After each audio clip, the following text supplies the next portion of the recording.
Move the World is partnering with the Readiness Lab, the home for podcasts, webinars, and training in the field of emergency and disaster services. I'm George Siegel, and this is the Move the World podcast. Every week, we feature interviews with people dedicated to making the world a better place. Hi, everybody. Thank you for taking your time today to check out and listen to the Move the World podcast. Our goal with this podcast every week is to introduce you to people who are doing something in their job or in their life that makes the world a better place. And we applaud them for that and hope you find them as interesting as we do. Also want to tell you about a couple things that I have going on. Two of my documentary films are available to see online, and you can get them on our website, movetheworldfilms.org. You can just rent them right there. The Last House Standing and Licensed to Parent are both available on there, and it would sure be great if you would check those out. And we're also excited about our new partnership with the Readiness Lab. If you go to their website, you can check them out, and there's a bunch of interesting podcasts on there, and you'll find our podcast listed on there as well. My guest today is Moshe Mikanovsky. He's an author of the upcoming novel, The Resurrector, which comes out in December of this year, and he's the co-host of the Product for Product podcast, and overall a creative person. Moshe, welcome. Thanks for joining me today.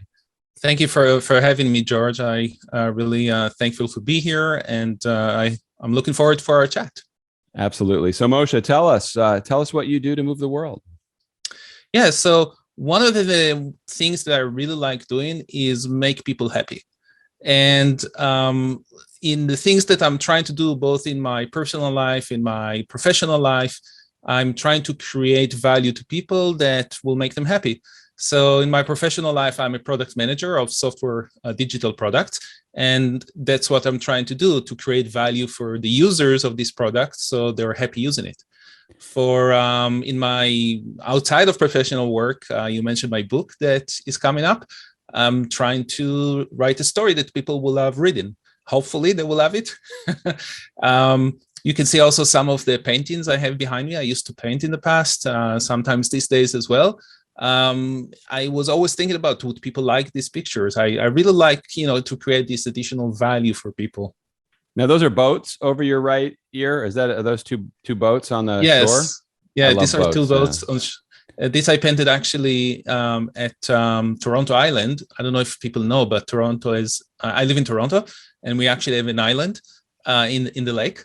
And people live on that island. It's a beautiful place. So there is a ferry, you can go there. And then I went with a group of people, also painters, and we just painted in a location. And that was a couple of boats that I saw there.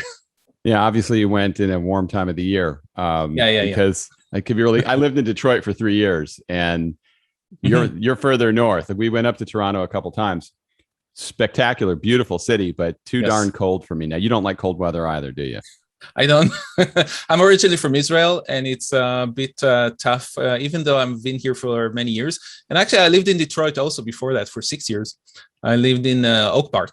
And I think it's only a couple degrees colder here in Toronto than Detroit. So it's about the same.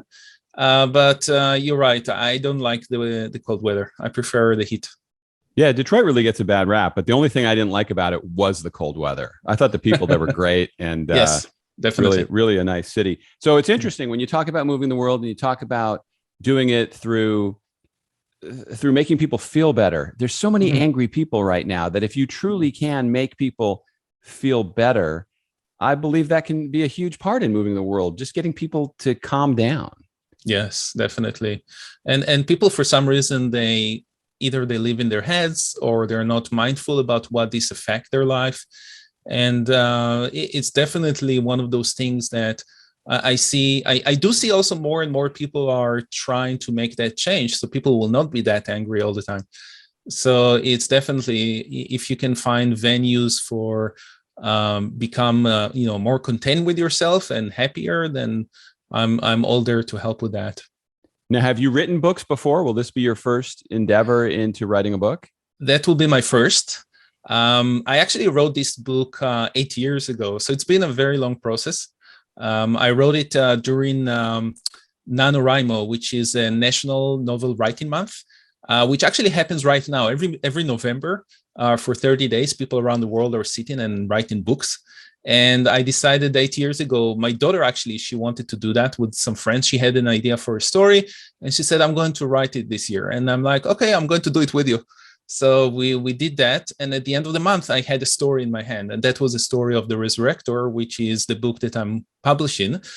It took me a very long time to revise it and learn how to actually write, because I didn't really know what I was doing back then. So I took classes at the University of Toronto for creative writing, and I wrote several versions of it, and I got feedback from my professors and from my co-students and also some beta readers. And finally, I got a publisher recently. It's a hybrid publishing. It's called New Degree Press, and I'm going to publish it with them. And since then, I wrote actually a few other books also through NaNoWriMo. I have a bit more stories in my back drawer to work on next. Now, that's great that you did that. My dipping my toes in the water with writing books was children's books. And I didn't have a lot. I mean, I thought the books were good, but I didn't have a lot of success with it in terms of people actually buying it. But it was fun. But this is somewhat more complicated. Your story, a stranger arrives and gives the father a second chance to see his dead son. Yes. Where'd that come from? So in the Jewish prayers, there is a verse about God resurrecting the dead in the future. And every time that I passed through this verse, I had this nugget of idea: what if it's not in the future and it's not God, but a person that can do that? He has this power to, bring someone from the dead. So that was really the nugget of idea that I sat down in November 2013 but then I had to come up with a story. So I knew that it's easier to write what you know. So I based it in a family in Israel, where I'm from, in the same city where I'm from, with the same background of my family. The story is completely fictional, but it helped me visualize a lot of these things. And then from that point on, I knew that I wanted to be like this family that lost someone, and then this person a stranger comes in and resurrect the dead for one of the family members. And the story just erupted like throughout that month. I didn't have it in my head. I didn't plan on it, but it just came to be. Now, what's it like with the setting in Israel? I know a lot of people that I know have been there, and they love the experience of having traveled there. In my mind, I always picture it like you have to sneak around because people are trying to shoot you all the time, which is probably kind of ignorant on my part, because I hear it's actually probably safer than most other places. Yeah, definitely. It's not what you see in the news, and it's like any other country that you live in. When you just hear about the news, you think, oh, it's this. You have very stereotypes about it, but it's definitely farther from that. It's quite safe to travel over there. With COVID and whatever, it's a different story altogether. But they also went forward with all the vaccines, like ahead of everyone. So things are really moving fast over there from that perspective. But security-wise, there are lots of very safe places to travel over there.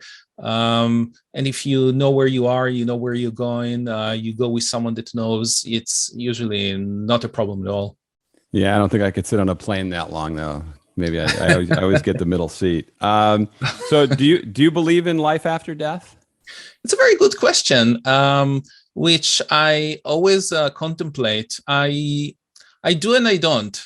So on one hand, I want to believe that there is something going on after, and I also believe that there is some energy between people and between us all, connecting us somehow together. On another level, I'm also, I'm living these two stories, and that's why I'm telling a story, and it's only a story, it's fiction. And I'm also trying to be realistic about what are the things that I can actually see and put my hands on. So, there is no scientific method to prove it.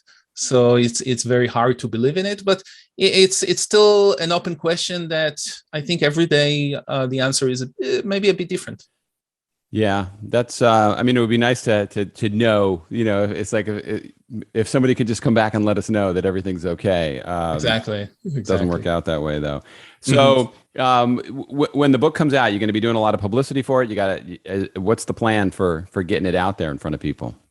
Yeah, so I'm planning a lot of things with my publisher. Some of them are going to be like different type of marketing materials on social media, on my websites, like articles around the topics of the book, just to shed a bit more light about it. I'm also planning to connect with hopefully with a lot of book clubs around the world. One of the things I like about reading books is to learn about cultures of other countries, and this is one of those opportunities for people to actually learn about Jewish culture and Israeli culture in a very specific way. So I hope also book clubs will be interested in that. So that's one of the ways I will try to do that. Appearing on a podcast like yours, and again, thank you for that opportunity, and also applying for some awards. So hopefully I will be able to get a couple of them, which should help with that marketing efforts as well. Now, I also read where in your painting and in your writing, it's important to you to bring Jewish heritage to your creative endeavors. Why? What's the importance of that for you? I think that it's a twofold thing, and it's a bit more these days. One thing is about just, this is me. This is who I am. This is my personality. That's where I'm coming from. The symbolism that are coming from that specific background. So it's just natural to me to bring it out there, and it's something that I'm authentic about.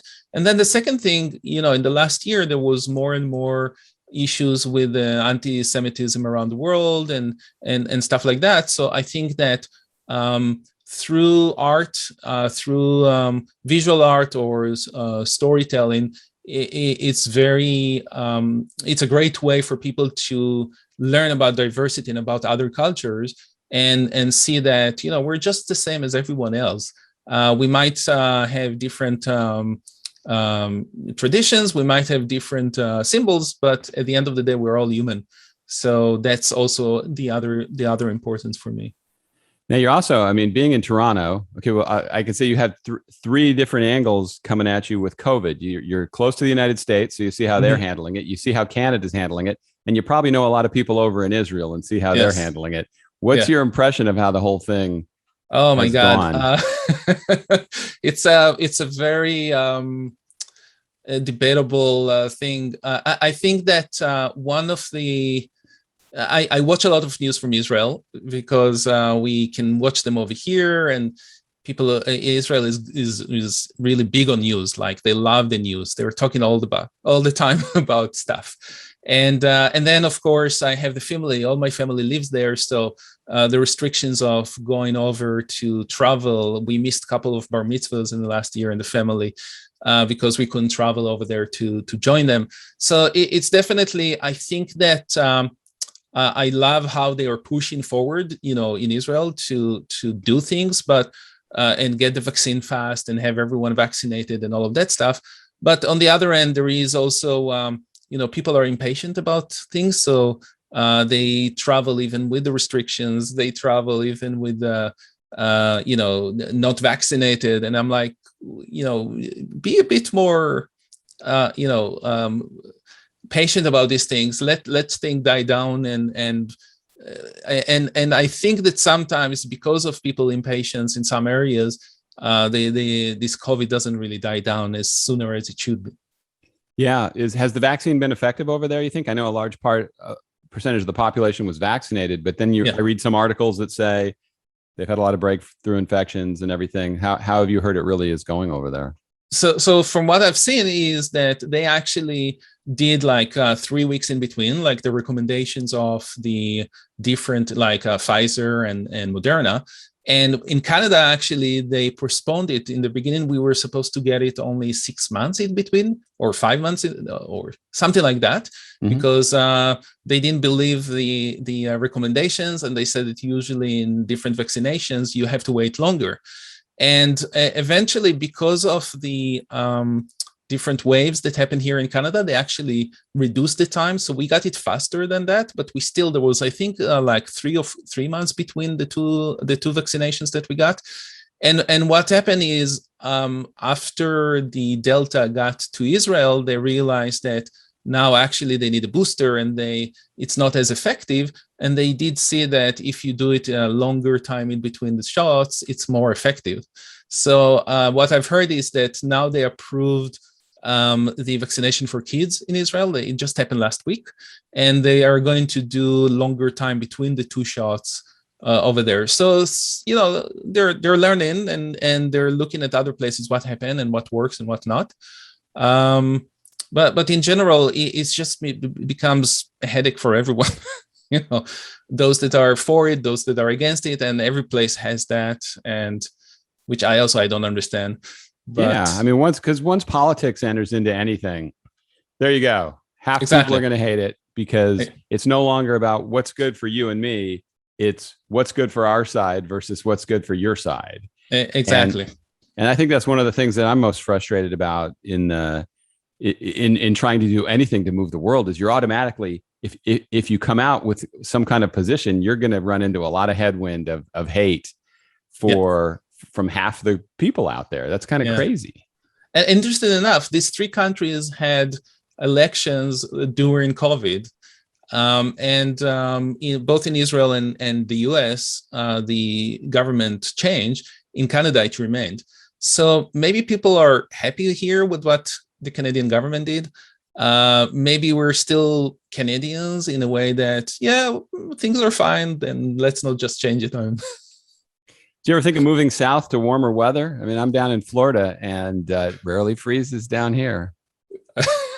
Well, I would love to have warmer weather, but my dream is to live in Italy one day. So maybe over there. Yeah. Oh, I love Italy. It's funny. It went down to under 70 the other day here, and my daughter was wearing a jacket all bundled up. And I said, "What's the matter? What are you, cold?" And she goes, "Dad, this isn't why I moved to Florida." And it's funny. We went with the kids when they were younger. We went to Disney World, and one day, and we went during Christmas break, and one day it was 0 degrees, like 30 something. I think it's 0 Celsius. Yeah. In Orlando. About 32. And people went nuts over there. They didn't understand what's going on. People were not ready for it, of course. We had our coats from Toronto, so we just wore them. We didn't have any issue. But people, they bought all the jackets they could find in the Disney stores, and you know how expensive those are. Or they wrapped themselves with blankets and towels and stuff like that. But that was really crazy. I mean, and for us also, it was a bit weird, because you go on vacation to Florida to be in the warm weather, not to bring the cold weather with you. Yeah, I remember days, though, in Detroit when it would warm up above below 0, and we would be wearing T-shirts, because it's all relative to what you came from. People go in the ocean down here in the winter. Floridians aren't going to do that. It's too cold. Yeah, absolutely. I know it's all perspective yes. in terms of cold weather, and I would just assume not deal with it. So if you had to give advice to people in terms of, they have an idea like you did, you wrote a book, or your goal is to make people happy, what would you tell people who have something that they think might be creative or could benefit people, but they're just not doing anything with it? Well, first of all, try and do it. That's the first thing. But I know that it's easier said than done. What I've seen with people are saying is that they're not creative enough. So they don't know where to find this creativity. And creativity, I think what blocks people is they think if they don't know how to draw or how to paint, they're not creative. But that's not what creativity is all about. So first of all, be mindful about the fact that creativity is not that, but creativity is about finding different ways to do things, and sometimes to create something from nothing, or to create something that wasn't there before. And people can, if they have an idea, then that's, they are already creative. So it's about ways to, to find time to do it. Sometimes people will say, I don't have the time to do it. So I wrote my book, many of the paragraphs of the books or pages of the books, I actually wrote on the subway on my phone while I was commuting to work, because that was the only time I had. So you can sometimes just find, the time, even if you think you don't have it. And then when you have something down, don't think that, because it's not perfect, I can't do anything with it.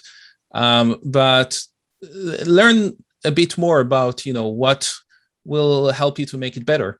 Learn from others, take courses like I did. And then, build it in iteration. And that's one of the things I'm doing on my job as a product manager. I build things in iterations. I don't necessarily, I know that the first thing I will build will not be perfect, but I build it, I put it out there, I get feedback from people, and then I change it, and then I make it better and better all the time. If you think about, products out there, if you're using Microsoft Word or if you're using Google, documents, the first version that you used a while ago doesn't look at all the same way as it is today, because these things are improving all the time. So the same way, the last thing we produce is not necessarily the best thing, but it doesn't mean that we cannot make better. Yeah, and I always tell people too, though, at some point you have to call it good. It's like if I make a film or write a blog or something, I can make it better every day and keep chipping at it and chipping at it and chipping at it. And sometimes that becomes a thing where you just never finish it. It's finishing disease. Yeah. So at some point you have to call it good, but you're right. You got to at least start doing it. Yeah. Mm-hmm. That's the first step right there. Well, listen, Moshe Mikanovsky, the book is called The Resurrector. Mm-hmm. And I'm looking forward to reading it. I can't wait till it comes out. I think it'll be really interesting. Thank you very much. Yeah, I'm also really excited. This is a very interesting process that I've gone through to actually publish it. And now the editing is almost done. I have a cover for design that I just finalized yesterday, and I didn't reveal it yet, so I'm going to do a reveal soon online. I'm thinking how to do the reveal, so it will be interesting as well. But this is really interesting and cool and exciting. And I'm sure the minute that I hold the book in my hand, this will be over. I'll be overwhelmed with that. I'm sure it's going to be an exciting feeling for you, and I wish you much success with it. Thanks for coming on. Thank you very much, and I appreciate the time here, and thank you for having me. It was really a pleasure, George. Thank you for joining me today on the Move the World podcast. Once again, if you have a chance, stop by my website, movetheworldfilms.org, and you can check out the documentary films that I made and also see other episodes of this podcast. Thanks again for listening. We'll see you next time.